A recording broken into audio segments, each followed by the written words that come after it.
Kita cerita pasal cikgu ni, budak-budak ni sampai budak boleh merogol orang ni. Tak, aku rasa benda ni tak ada masalah. Tak ada kena dengan cikgu. Cikgu jangan salah sial cikgu. Kau tengok kita Fadila pengsan dia tu dengar. Dia betul kan? Tapi betul, of course aku totally agree, tak boleh salahkan menteri. Apa jadilah. Tapi mungkin orang banyak salahkan dia punya statement. Ya, macam Zara semua. Betul. Dia punya tu. Berapa umur dia? Form 3 ke tu? Form 3 tak silap aku. Budak lelaki tu Form 5. Naik SPM.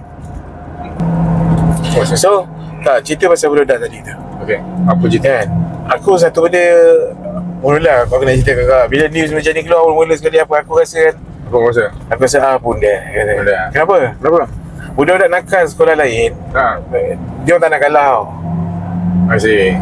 So tiba-tiba baru semalam tak silap aku cakap kat baling pula jadi. Dia sama juga. Semua tak nak kalah ni. Semua tak nak kalah. Kata budak Melaka macam ni kita tak tahu kita petang punya penangan pun. Hampa dah tahu. Kan? Kan? Dia pun nak macam tu juga. Alamak. 4 lawan 1 dah ada video. 4 lawan 1. Ni mana Kedah? Kedah baling. Yang Melaka berapa lawan 1? 4 juga. 4-1 juga. Aku tak tahu lah kenapa macam tu. Sekarang draw lah. Dia kena 4-1 lah. Kita dengar Perak lah. Yalah, kita tak nak lah jadi. Yang jadi kau cakap copycat lah. Pasal copycat ni satu benda yang sifat kira tak nak kalah punya benda. Kompetitif lah. Sifat kompetitif tak nak kalah ni bukan dalam konteks yang betul aja. Dalam konteks yang tak betul pun dia ada.